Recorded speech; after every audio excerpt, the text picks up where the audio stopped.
नमस्कार, मैं डॉक्टर पूनम चौहान, तीर्थंकर महावीर विश्वविद्यालय में हिंदी विषय की असिस्टेंट प्रोफेसर।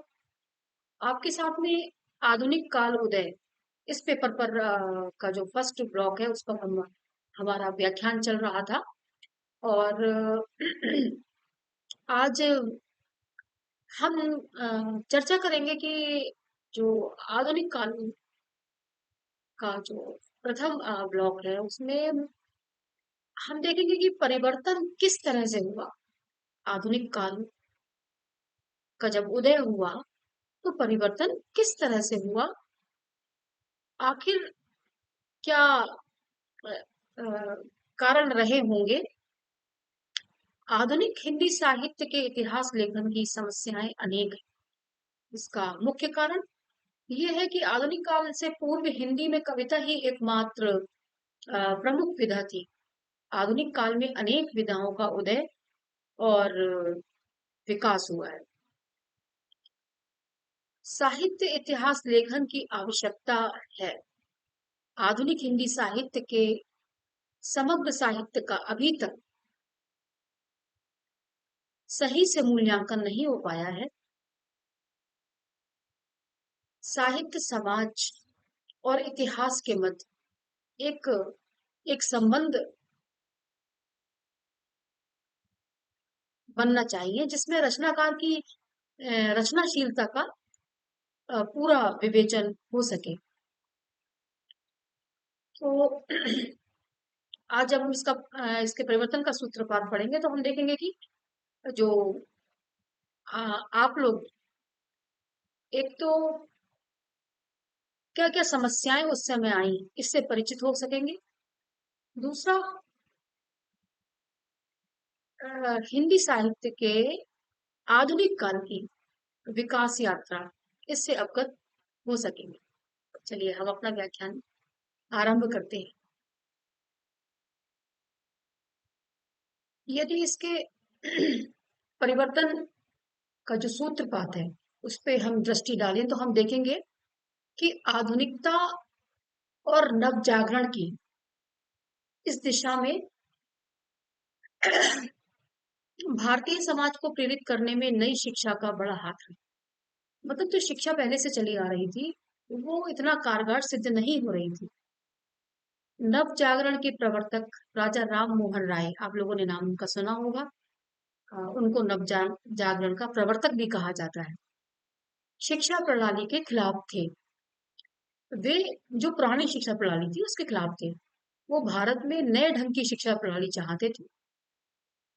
वे मानते थे कि पुराने ढंग की पढ़ाई यदि चलती रही तो देश में किसी प्रकार का समाज सुधार हो ही नहीं सकता। वास्तव में नई शिक्षा प्रणाली ने आधुनिक ढंग से सोचने का वातावरण प्रदान किया। क्योंकि आप देखो, जैसे जैसे अभी भी देखेंगे आप इस तरह से, अगर आप अभी देखें, जैसे अभी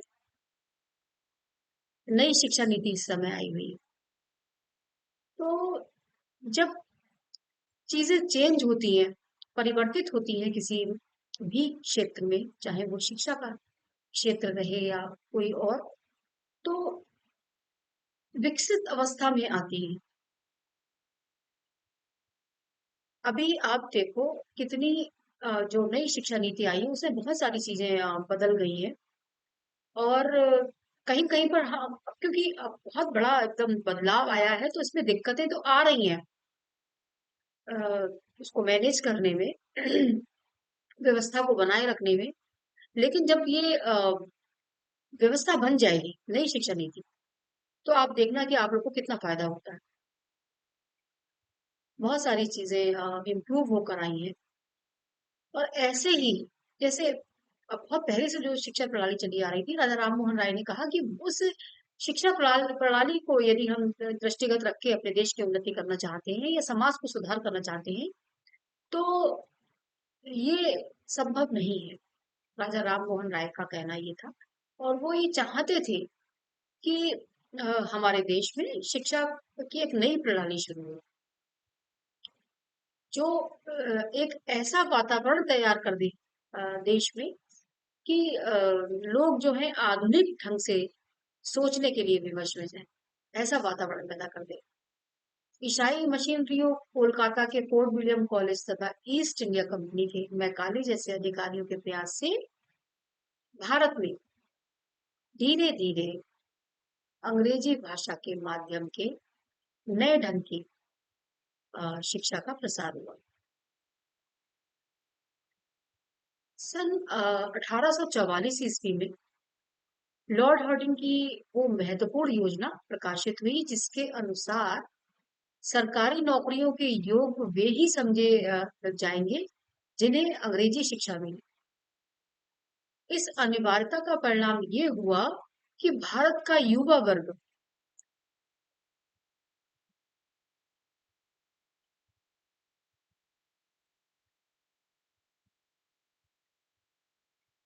शेष दुनिया की ज्ञान विज्ञान की प्रगति से परिचित हुए।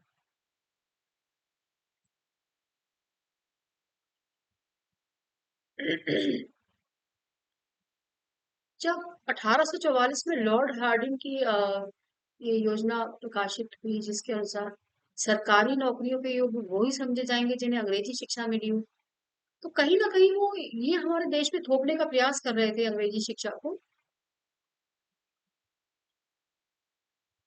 परिणाम ये हुआ कि भारत का युवा वर्ग जो है वो देश की ज्ञान विज्ञान की प्रगति से तो परिचित हुआ, लेकिन गुलामी से मुक्ति के लिए छटपटाने लगा।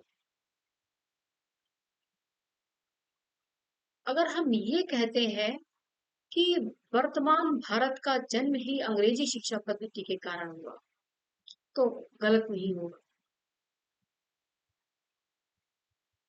समाज और देश के प्रति जो नवीन चेतना जागी, इसके भीतर से हमारी सारी राजनैतिक, सामाजिक और धार्मिक क्रांतियों का जन्म हुआ। सामाजिक चेतना ही वो गुण है जो आज के औसत भारतवासी प्राचीन अथवा मध्ययुगीन भारतवासी से अलग करता है। और ये चेतना भारत को यूरोपीय संपर्क से मिली है और इसी चेतना ने आगे चलकर राष्ट्रीय चेतना का रूप धारण कर लिया। और ये राष्ट्रीय चेतना स्वाधीनता आंदोलन का आधार बन।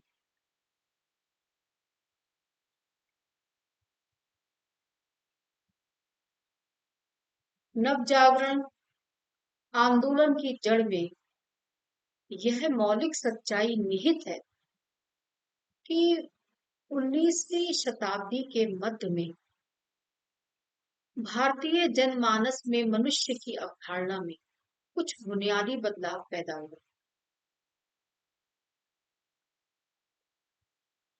प्राचीन काल से चली आती मनुष्य की अवधारणा का निर्माण लोक और वेद के परस्पर मिलाप से हुआ। इस अवधारणा में मोटे तौर पर मनुष्य ईश्वर और भाग्य के द्वारा नियंत्रित माना जाता है।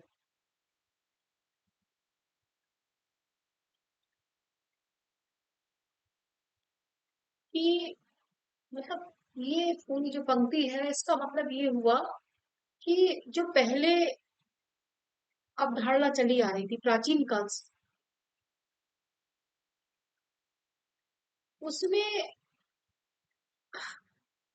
जो भी होता था जीवन में घटित, तो या तो उसको भाग्य मान लिया जाता था या फिर ईश्वर की मर्जी मान ली जाती थी कि चलो ये हो गया, इसमें ईश्वर की मर्जी थी या आपका भाग्य ही ऐसा। कुछ भी हो जीवन में अगर अच्छा हो रहा है तो भी भाग्य, नहीं अच्छा हो रहा है तो भी। अब जब इस तरह की मान्यता लोगों के अंदर फैल गई तो परलोक और पुनर्जन्म की कल्पनाओं को जन्म मिला।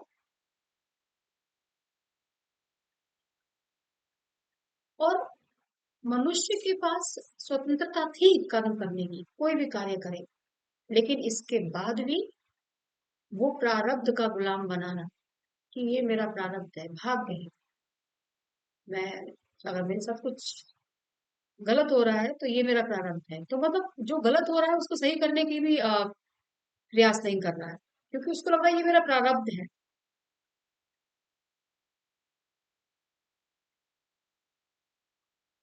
इसका परिणाम यह होता है कि जीवन की दैनिक जरूरतों की तुलना में अगले जन्म को ज्यादा महत्व मिल गया।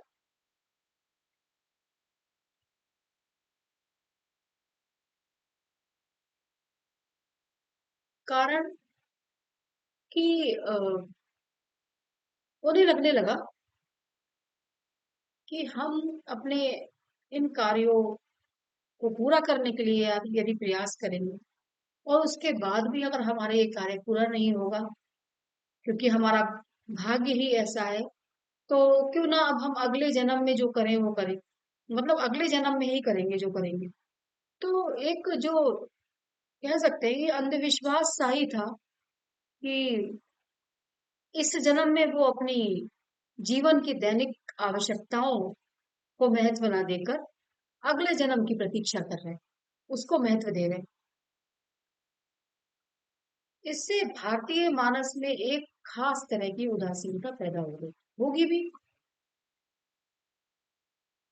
क्योंकि जब हम पुराने ढर्रे पर ही चलते रहेंगे, मानने को तैयार ही नहीं होंगे कोई भी ऐसी बात जो विकास का रास्ता या प्रगति का रास्ता दिखाए, तो फिर उदासीनता तो आएगी ही।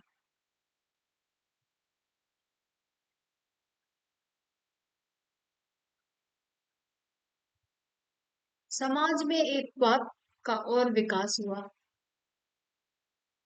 एक सत्ता केंद्र, जिनको ईश्वर का ही प्रतिनिधि माना जाता था। हालांकि अब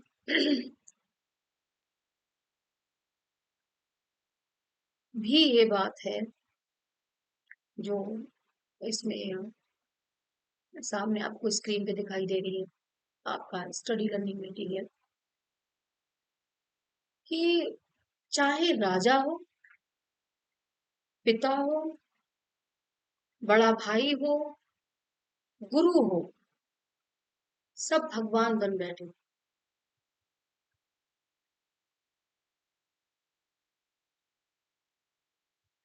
और इन भगवान के पैरों तले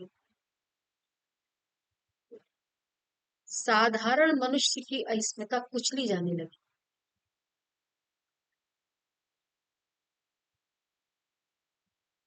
परिणाम इसका ये निकला कि समाज में ऐसी अनेक रूढ़ियों ने जड़ जमा ली, जिनकी कीमत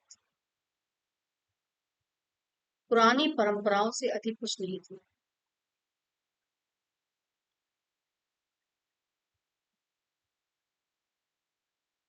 जो पहले से चली आ रही थी सती प्रथा, कि पति की मृत्यु हो जाए तो पत्नी को जिंदा चिता पर बैठकर जलना होता था।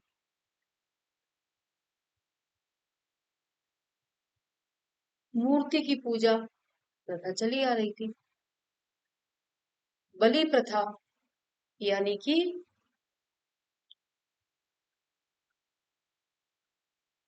अपना कार्य सिद्ध करने के लिए, अपने कार्य की सिद्धि के लिए पहले जानवरों की दी जाती थी, और उसके बाद में फिर इंसानों की बलि भी दी जाती थी। आप लोग अ, जिनसे आप लोग, अभी मैं परिचित नहीं हूँ, जिससे भी मेरा अभी ये व्याख्यान चल रहा है, आप लोग खुद बताइए कि क्या हम किसी को कष्ट पहुंचाकर या मारकर अ, स्वयं प्रसन्न हो सकते हैं? अगर हमारे मन में ये धारणा है तो ये बिल्कुल गलत है। हम अपनी कार्य सिद्धि के लिए, कि हमारा ये कार्य हो जाए, किसी दूसरे इंसान को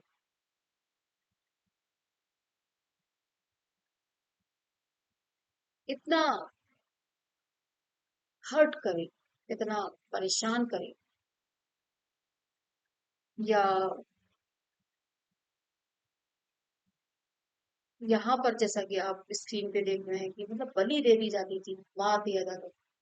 कि ईश्वर प्रसन्न होगा क्या ऐसे?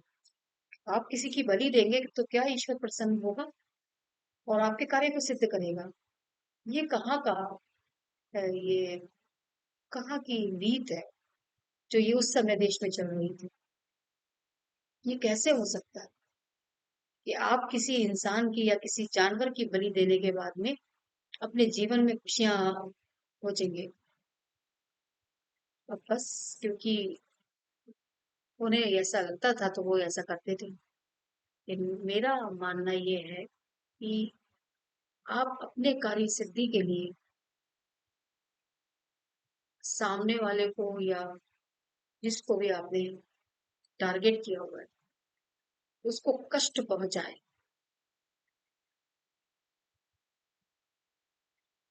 या उसका दिल दुखाए, तो मेरा खुद का मानना ये है कि आप स्वयं कभी उस खुशी को प्राप्त नहीं कर सकते जिसके लिए आप दूसरे को परेशान कर रहे हैं अननेसेसरी, अनावश्यक रूप से। अब सती प्रथा सती प्रथा चल रही है कि अब उसमें जिसका कोई दोष नहीं है, जिस स्त्री का कोई दोष नहीं है, उसका पति यदि मर जाता है तो उसको निर्दोष होने के बाद भी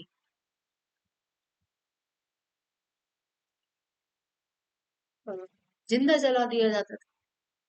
और फिर एक और बड़ी बात ये कि उस स्त्री की इच्छा है तो भी चलो ठीक है। हालांकि मैं इस तब भी नहीं इस बात को से सहमत हूँ। लेकिन अगर नहीं इच्छा है तो भी उसको बिठाला जाता था जबरदस्ती चिता, क्योंकि रीत चली आ रही थी, परंपरा थी।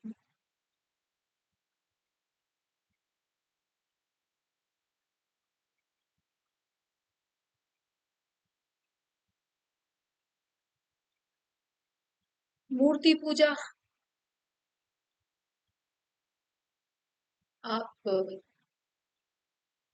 शिव जी पर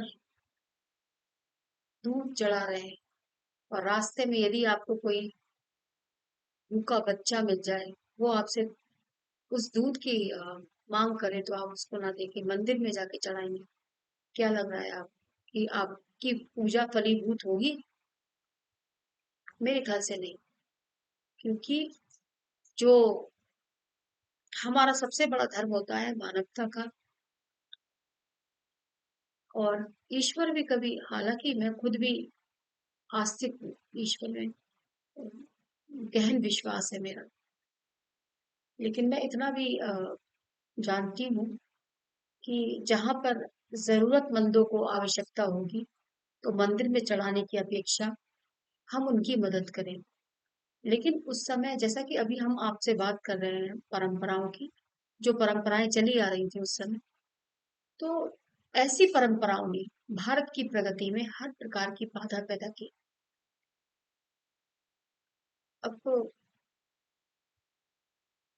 आपने सुना ही होगा कि यत्र नार्यस्तु पूजते रमन्ते तत्र देवता, कि जहाँ नारियों की पूजा होती है वहां देवता निवास करता है।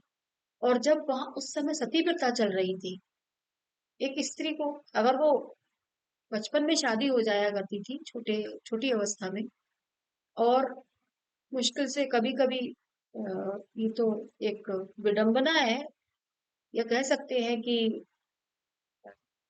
कुछ भी हो सकता है समाज में, और उसके पति का यदि देहांत उसके 11 वर्ष की अवस्था में हो गया या 12 वर्ष की अवस्था में हो गया, तो उस बच्ची ने देखा ही क्या होगा दुनिया में। और उसको प्रथा के नाम पर जिंदा जला दिया जाता था। जो जिस बच्चे को ये भी नहीं मालूम, जिसको विवाह का मतलब भी नहीं पता, जिसको ये भी नहीं पता कि पति क्या होता है, कम अवस्था की बच्ची, और उसको प्रथा के नाम पर जला दिया जाता था। तो अब अगर स्त्रियों के साथ इस तरह की जो है परंपरा चली आ रही थी, जो रीत थी उस समय, तो जो मैं अभी आपसे कह रही थी कि यत्र नार्यस्तु पूजते रमन्ते तत्र देवता, तो जहाँ नारी की पूजा तो बहुत बड़ी बात हो गई, जहाँ नारी को जिंदा जलाया जा रहा है, तो वहां पर देश की प्रगति की कल्पना हम कैसे कर सकते हैं? ये सारी चीजें जो हो रही थी उस समय, वो भारत की प्रगति में बाधा पैदा कर रही थी। और फिर इसका जो परिणाम हुआ वो ये हुआ कि हमारा देश जो विश्व गुरु,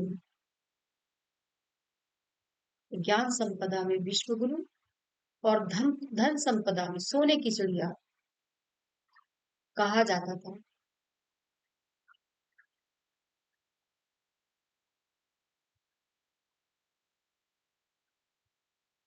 वही देश एक के बाद एक गुलामी की जंजीरों में जकड़ता चला गया। 19वीं शताब्दी के मध्य में राजा राम मोहन राय जैसे अनेक विचारकों ने भारतीय संस्कृति की इस विडंबना को निकट से देखा।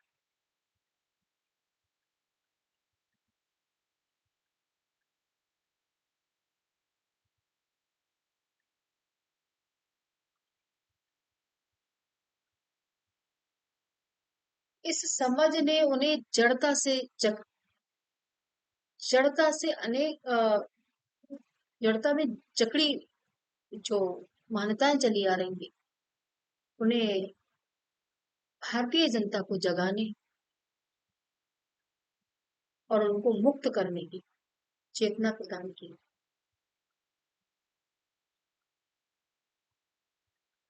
यही परिवर्तन चेतना अथवा आधुनिक चेतना नव जागरण आंदोलन का आधार बनी।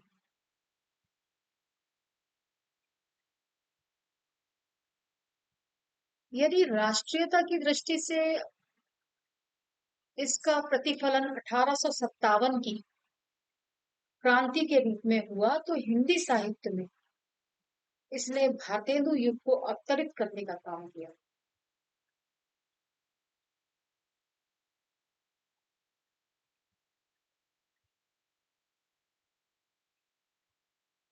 अखिल भारतीय स्तर पर जो जागृति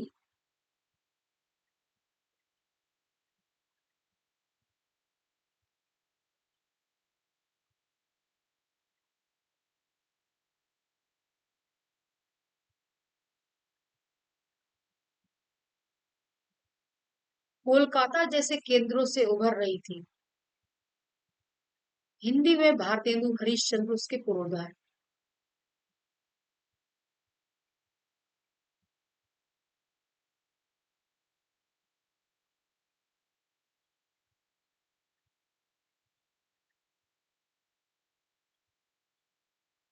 मनुष्य की अवधारणा बदलने की ये घटना भारत के समाज और हिंदी साहित्य में 19वीं शताब्दी में ही पहली बार घटित नहीं हुई। पहले भी बहुत बार मनुष्य और परम तत्व के संबंध को परिभाषित करते हुए ऐसे बदलाव के मोड़ आए।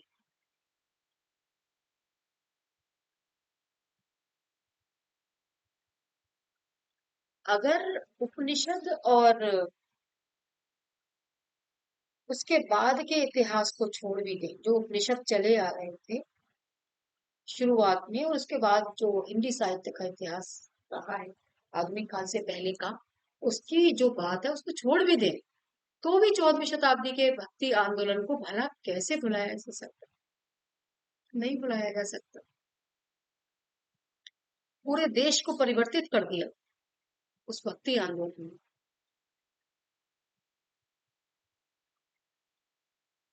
डॉक्टर राम स्वरूप चतुर्वेदी लिखते हैं कि आदि काल के प्रसंग में हमने परिलक्षित अ, किया था कि यहाँ मनुष्य का ईश्वर की महिमा से युक्त रूप में वर्णन हुआ, जबकि भक्ति काल में ये चित्रण ईश्वर का मनुष्य के रूप में हुआ है।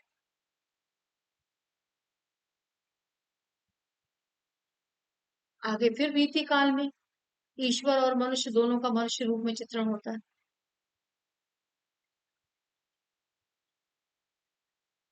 आगे चलकर आधुनिक काल में मनुष्य सारे चिंतन का केंद्र बनता है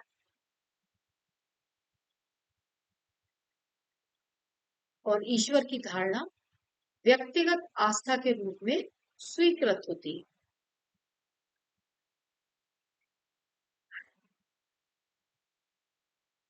साहित्य या की कलाओं में उसका चित्रण प्रासंगिक नहीं रह पाती,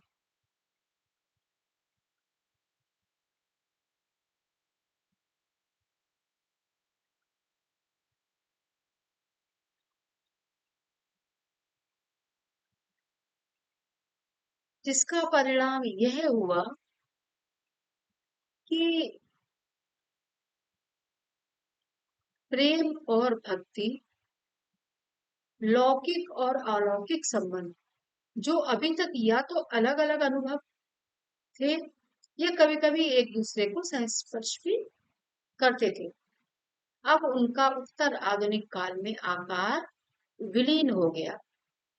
और ये लिखा है हिंदी साहित्य और संवेदना का विकास नामक पुस्तक में राम स्वरूप चतुर्वेदी ने।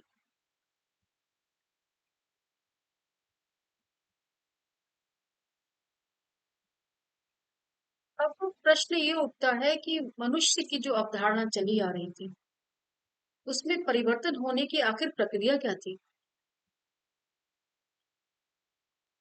वर्तमान संदर्भ में इसका संबंध आधुनिक युग की उस मानसिकता से है जिसे इतिहास और संस्कृति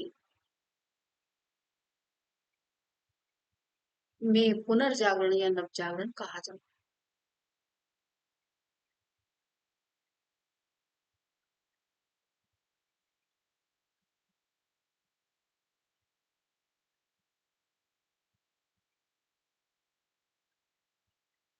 चाहे कोई भी देश हो, हम अपने देश की ही बात नहीं करते, कोई भी देश हो, सभी देशों के इतिहास में इस तरह की प्रक्रिया देखने को मिलती है जिन्हें पुनर्जागरण या नव जागरण की सांस्कृतिक प्रक्रिया के रूप में देखा जा सकता है। वर्तमान भारत के संदर्भ में ये नव जागरण 19वीं शती के मध्य से आरंभ होता है। इसके मूल में नई यूरोपीय वैज्ञानिक संस्कृति और पुरानी भारतीय धार्मिक संस्कृति की जो टकराव है वो देखा जा सकता है। उल्लेखनीय है कि नव जागरण की पहचान जहां एक और दो जातीय संस्कृतियों की टकराहट से होती है,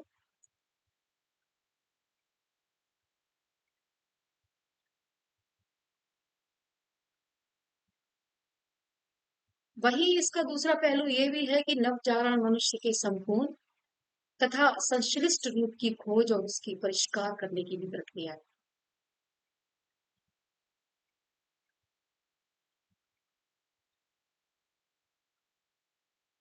इस प्रकार ये कहा जा सकता है कि यूरोपीय और भारतीय संस्कृतियों की टकराहट तथा समग्र और संपूर्ण मनुष्य की खोज की प्रेरणा भारतीय नवजागरण चेतना की केंद्रीय शक्ति है।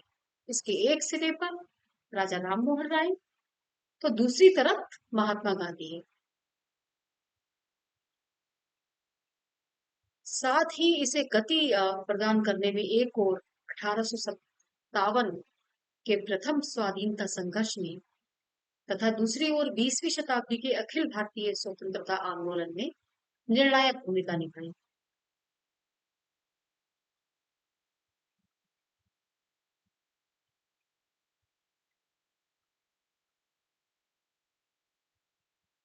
एक एक बहुत बड़ी विशेषता नवजागरण आंदोलन की ये भी थी कि इसका समाज केंद्रित और समन्वय मूलक हुआ।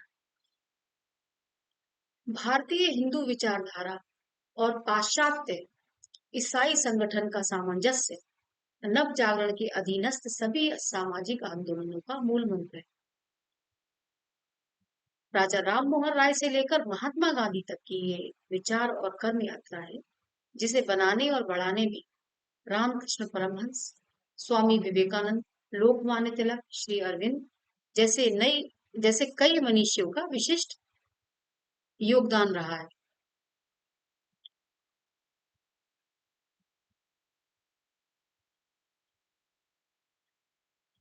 अतः यदि हम देखें तो निष्कर्ष रूप में देखें तो आधुनिक हिंदी साहित्य भारतेंदु युग से लेकर आज तक इतनी बड़ी सीमा को साहित्य के इतिहास में कालगत, प्रवृत्तिगत और युगबोध के अनुरोध समेटना बड़ा ही मुश्किल कार्य है। आधुनिक हिंदी साहित्य सीमित विषयों एवं प्रवृत्तियों का साहित्य न होकर अनेक विषयों एवं प्रवृत्तियों में व्याप्त है।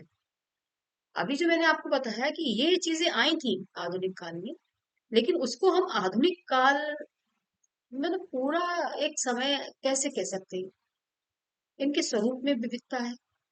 साथ ही आधुनिक हिंदी साहित्य कई विवादों एवं बहसों को अपने भीतर समाहित किए हुए है।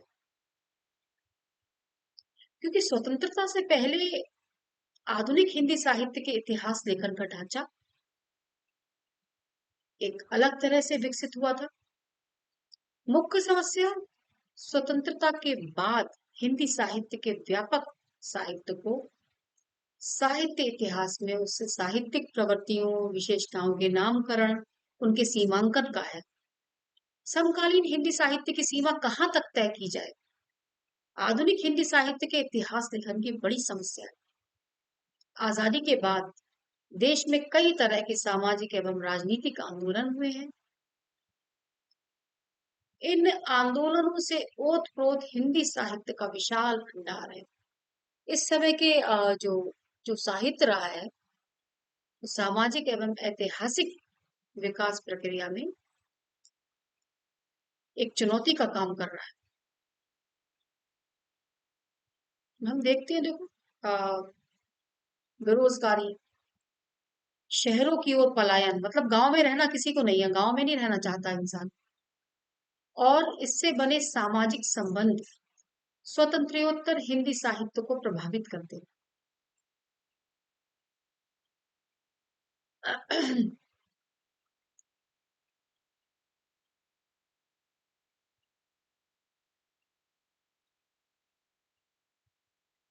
20वीं सदी के अंतिम दशक तक आते आते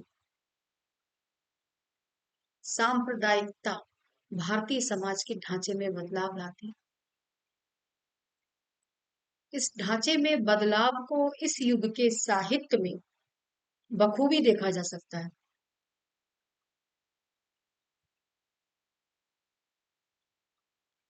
आधुनिक काल के साहित्य की बात करें तो आदिकाल, भक्तिकाल, रीतिकाल के ढांचे से काफी अलग दिखाई देता है।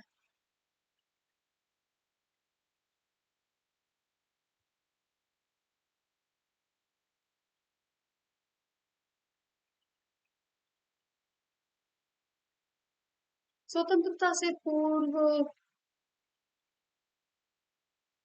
हिंदी साहित्य अपने पूर्ववर्ती जो आदिकालीन, भक्तिकालीन, रीतिकालीन साहित्य से अलग है। इसका कारण साहित्य और समाज में बदले संबंध, स्वाधीनता आंदोलन, छापे का खाने का आविष्कार, हिंदी गद्य का विकास और साहित्य के पाठक समुदाय का बदलना है।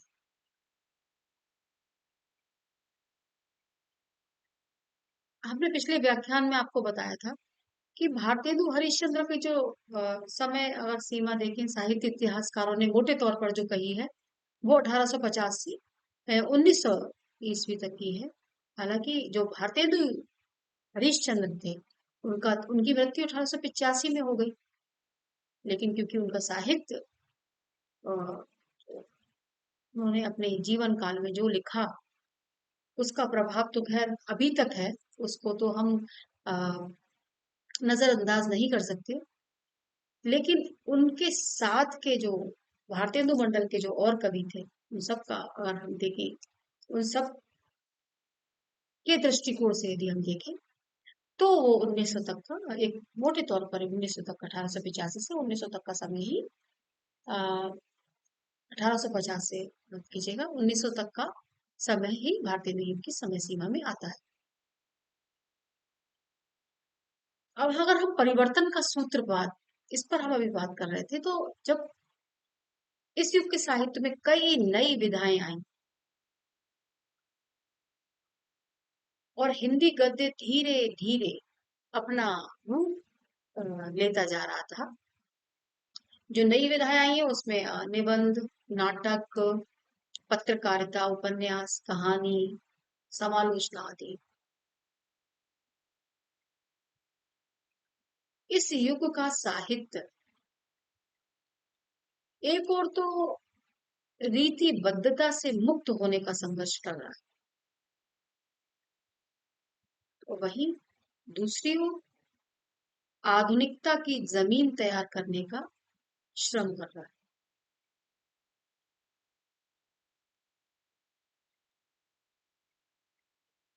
इस युग के साहित्य में राजभक्ति बनाम देशभक्ति के द्वंद्व भी तलाशने की कोशिश हुई है। लेकिन इस युग के साहित्य का मूल स्वर समाज संस्कार और देश वत्सलता ही है।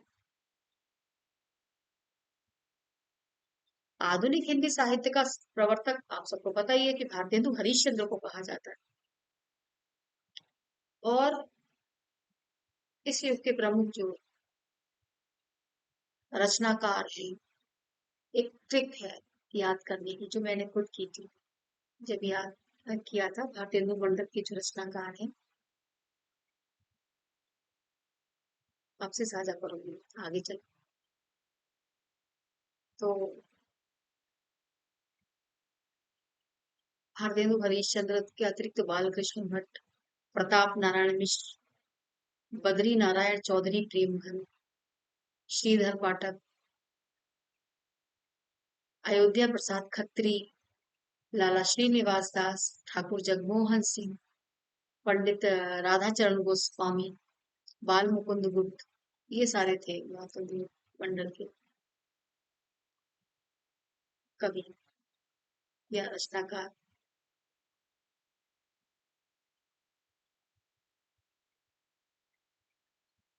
ट्रिक बता दें, एक लाइन याद कर ली थी मैंने जब मैं अपना नेट का पेपर दे रही थी।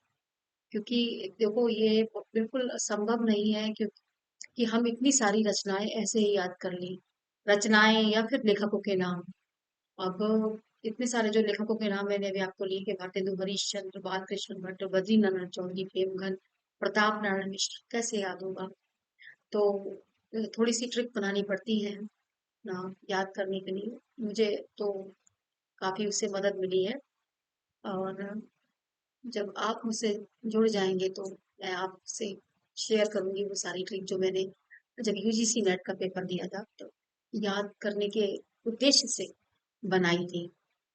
अभी मैं आपको भारतेंदु युग के जो रचनाकार हैं उनको याद करने की एक छोटी सी ट्रिक बताती हूँ। एक लाइन याद करनी है आपको कि बद्री प्रताप जग में अम्बा राधा कृष्ण बोले, है ना। बद्री प्रताप जग में अम्बा राधा कृष्ण बोले, तो बद्री से बद्री नारायण चौधरी प्रेमघन, प्रताप से प्रताप नारायण मिश्र, बद्री प्रताप जग, जग से जगमोहन ठाकुर, बद्री प्रताप जग में अम्बा यानी अंबिका दत्त, राधा कृष्ण दास, अंबिका दत्त राधा कृष्ण दास, बोले से बालकृष्ण भट्ट, है ना। बद्री प्रताप जग में अम्बा राधा कृष्ण बोले, बद्री नारायण चौधरी प्रेमघन, प्रताप नारायण मिश्र, बद्री प्रताप जगमोहन ठाकुर, अंबिका दत्त, अंबिका दत्त व्यास, अम्बा राधा कृष्ण दास, बोले से बालकृष्ण भट्ट। और भारतेंदु हरिश्चंद्र तो है ही भारतेंदु युग के जो प्रमुख प्रतिनिधि जो कवि हैं, तो वो तो आपको याद रहेंगे ही। तो ऑलमोस्ट आपको जो कवि हैं वो ऐसे याद हो जाएंगे। और ऐसी बहुत सारी ट्रिक है मेरे पास, क्योंकि इतना आसान नहीं होता है एयर को याद रखना और रचनाकारों को याद रखना और रचनाओं को याद रखना। तो ये सारी चीजें कोशिशें करनी पड़ती हैं। हालांकि एक बार अगर बन जाती है तो देखो, मुझे बहुत पहले मैंने याद की थी, 2016 में यूजीसी नेट क्लियर हुआ था, क्वालिफाई किया था। तो तब से और अभी तक मुझे, अभी कोई पूछेगा भारतेंदु मंडल के जो कवि या रचनाकार कौन है, तो मैं तुरंत जवाब दे दूंगी।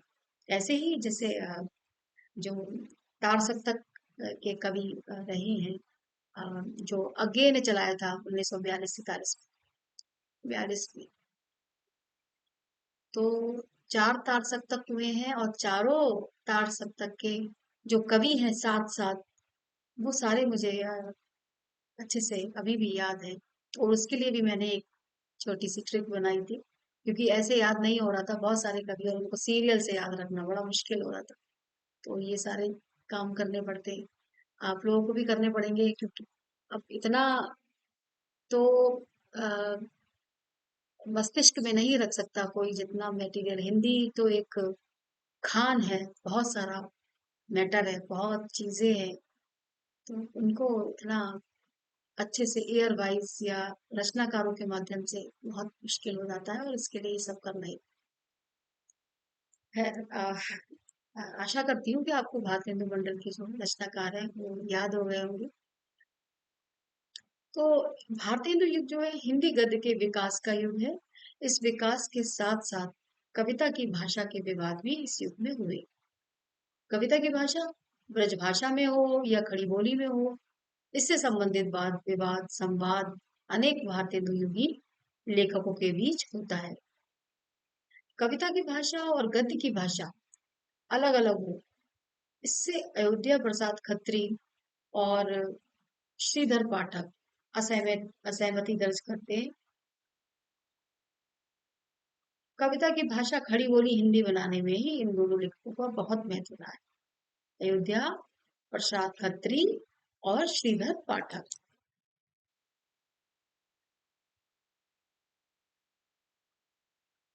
भारतेंदु काल की जो कविता थी वो अंतर विरोधी मूल्यों की कविता है रही है। उस समय अंग्रेजी संस्कृति और भारतीय संस्कृति के दो विरोधी मूल्यों का मिलन हो रहा था। अभी मैंने आपको बताया था कि अंग्रेजी थोपने का प्रयास किया जा रहा था कि सरकारी अफसर वही बन पाएगा जो जिसको अंग्रेजी भाषा का ज्ञान हो। तो उस समय क्या हो रहा था, अंग्रेजी संस्कृति और भारतीय संस्कृति, इन दोनों दो विरोधी मूल्यों का मिलन हो रहा था, और जिससे क्या हो रहा था, देश में तनाव की स्थिति पैदा हो रही थी। और ये तनाव कविता में भी कई स्तरों पर आपको देखने को मिल जाए।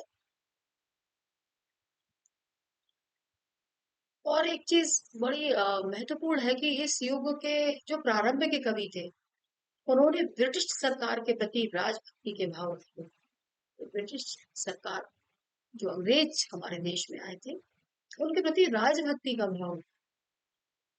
इसका कारण ये था कि प्रारंभ में वे साम्राज्यवादी सरकार के स्वार्थ को स्पष्ट रूप से समझ नहीं पाए। बड़े भोले होते हैं हमारे भारतीय लोग, उन्हें समझ में ही नहीं आया कि ये जो आए हैं अंग्रेज हमारे देश में, इनका आखिर उद्देश्य क्या है। और हमारे यहाँ एक रीत और है, अतिथि देवो भव। यानी जो हमारे यहाँ मेहमान आते हैं, हम उन्हें देवता की तरह पूजते हैं। और बहुत मतलब इसीलिए तो मुझे गर्व है अपने देश पर। मैं जो यहाँ की संस्कृति है, यहाँ जैसा कहीं नहीं है। बहुत हमारा देश है, भारत देश, मुझे तो बहुत प्रेम है अपने देश से। बहुत सारी ऐसी जो अ, चीजें हैं हमारे देश में जो और कहीं नहीं मिलेंगी, यहाँ देखने को मिलती है। बहुत अच्छा लगता है, मुझे मुझे गर्व है कि मैंने भारत में जन्म लिया। तो,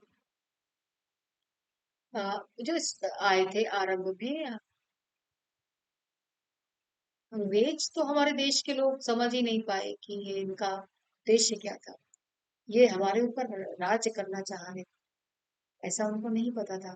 तो उनके अंदर एक राजभक्ति का भाव था हमारे देशवासियों के अंदर, कि उनको स्वार्थ दिखाई नहीं दे रहा था उन लोगों का।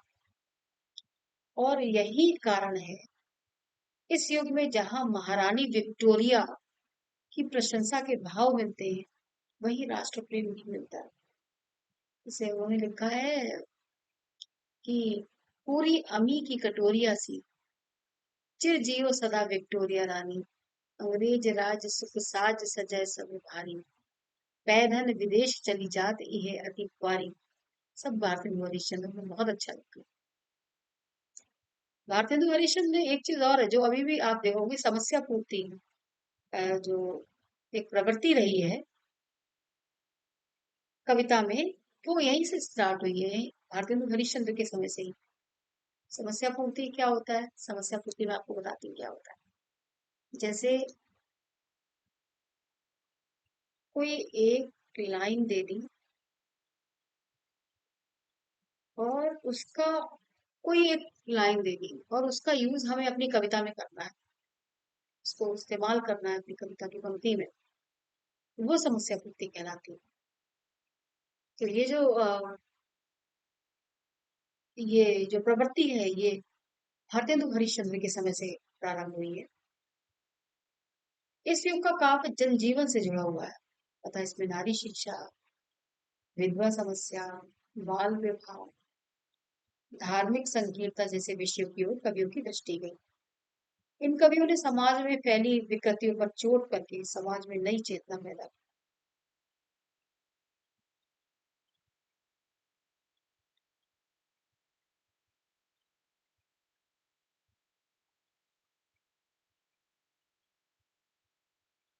और अगर काव्य की बात की जाए तो मुक्तक काव्य की रचना हुई थी भारतीय युग में। थोड़े बहुत प्रबंध काव्य भी मिलते हैं, लेकिन ऑलमोस्ट मुक्तक काव्य की रचना हुई है।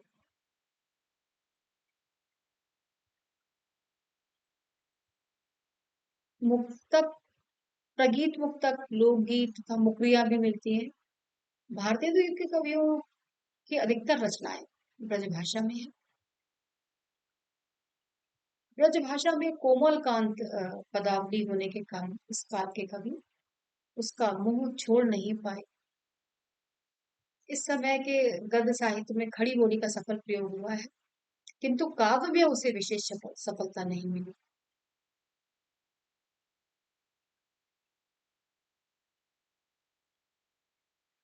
भारतेंदु युग की कविता में दोहा, चौपाई, हरि गीतिका, कवित्व आदि परंपरागत छंदों के अतिरिक्त लावनी, कजली व होली छंद का प्रयोग हुआ।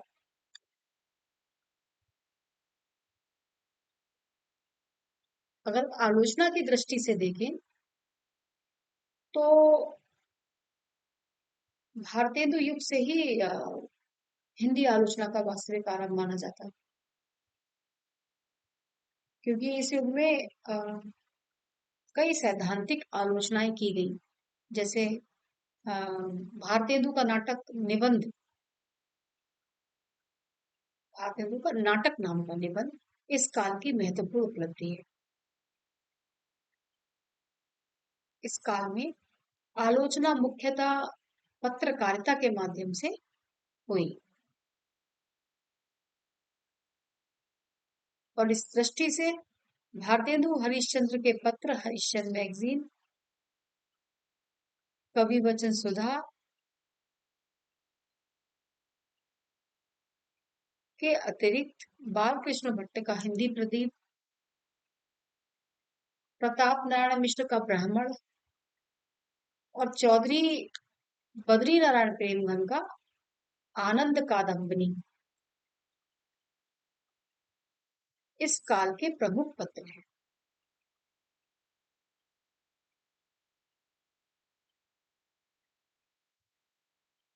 इस काल में व्यवहारिक समीक्षाओं का भी चलन था, जिसकी शुरुआत हिंदी प्रदीप में सच्ची समालोचना नामक स्तंभ से हुई।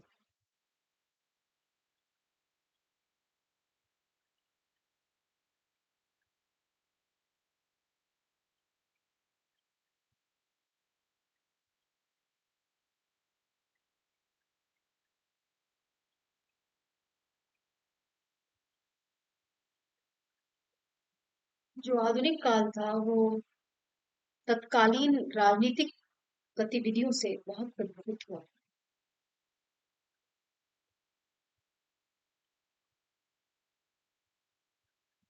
बहुत सारी यूरोपीय जातियां व्यापार के लिए आई और पाश्चात्य सभ्यता का पढ़ना तो स्वाभाविक ही था। और एक चीज और मैं आप लोगों को बताऊं कि पारस्परिक जो राजाओं के बीच में फूट पड़ी हुई थी ना, छोटे छोटे राजा, पारस्परिक फूट, और उसका फायदा अंग्रेजों ने उठा लिया। विदेशियों के ने यहाँ के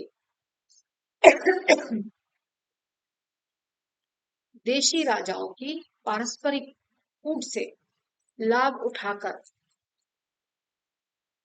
अपने पैर जमा लिए और सफलता प्राप्त की। जैसा वो चाह रहे थे वैसा हुआ।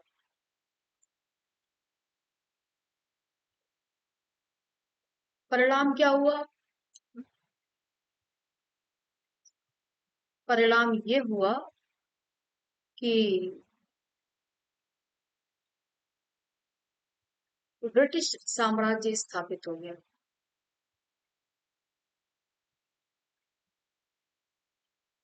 एक बात और मैंने आप लोगों से कही थी, अ, जो बड़ी ही किसी एक व्याख्यान में कहा है मैंने, मुझे याद है कि अंग्रेजों ने यहाँ अपने शासन कार्य को सुचारू रूप से चलाने के लिए यहाँ की जन भाषा को पहले अपनाया।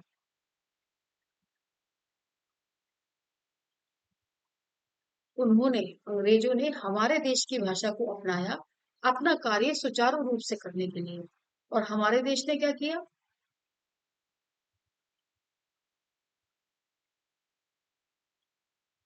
हमारे देशवासियों ने उनकी भाषा में कार्य करना अपने लिए गर्व का विषय मानते थे। जो ब्रिटिश साम्राज्य था उसकी भाषा को अपनाकर उनको लगता था कि मैं दुनिया जीत लूंगा अंग्रेजी भाषा से।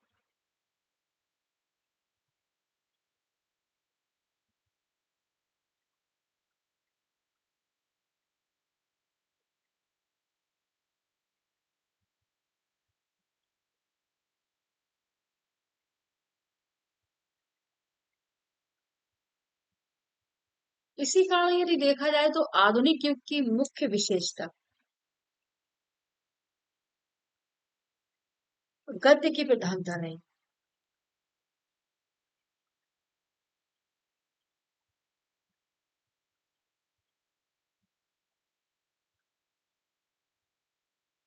इस काल में होने वाले मुद्रण कला के आविष्कार ने भाषा विकास में महान योगदान दिया। स्वामी दयानंद सरस्वती ने भी आर्य समाज के ग्रंथों की रचना राष्ट्रभाषा हिंदी में की और अंग्रेज में छपी हुई।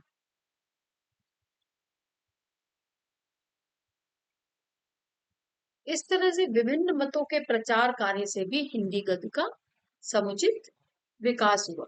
राष्ट्रीय भावना का विकास हुआ ही था। श्रृंगारी ब्रजभाषा की अपेक्षा खड़ी बोली को अधिक उपयुक्त सामग्री समझा जाता था।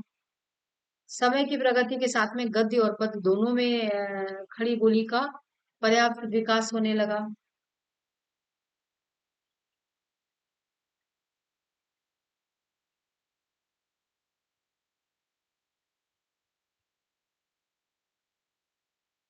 इस काल के आरंभ में राजा लक्ष्मण सिंह, भारतेंदु हरिश्चंद्र, जगन्नाथ दास रत्नाकर, श्रीधर पाठक, रामचंद्र शुक्ला आदि ने ब्रज भाषा में काव्य रचना की। इसके उपरांत भारतेंदु जी ने गद्य का समुचित विकास किया। और अब महावीर प्रसाद द्विवेदी ने इसी गद्य को प्रांजलु प्रदान किया। इस काल में गद्य निबंध, नाटक, उपन्यास, कहानी, समालोचना, तुलनात्मक आलोचना, साहित्य आदि सभी रूपों का सामूहिक समुचित विकास हुआ। इस युग में बहुत अच्छे साहित्यकार आए जिन्होंने कई विधाओं पर अपनी लिखनी चलाई। तो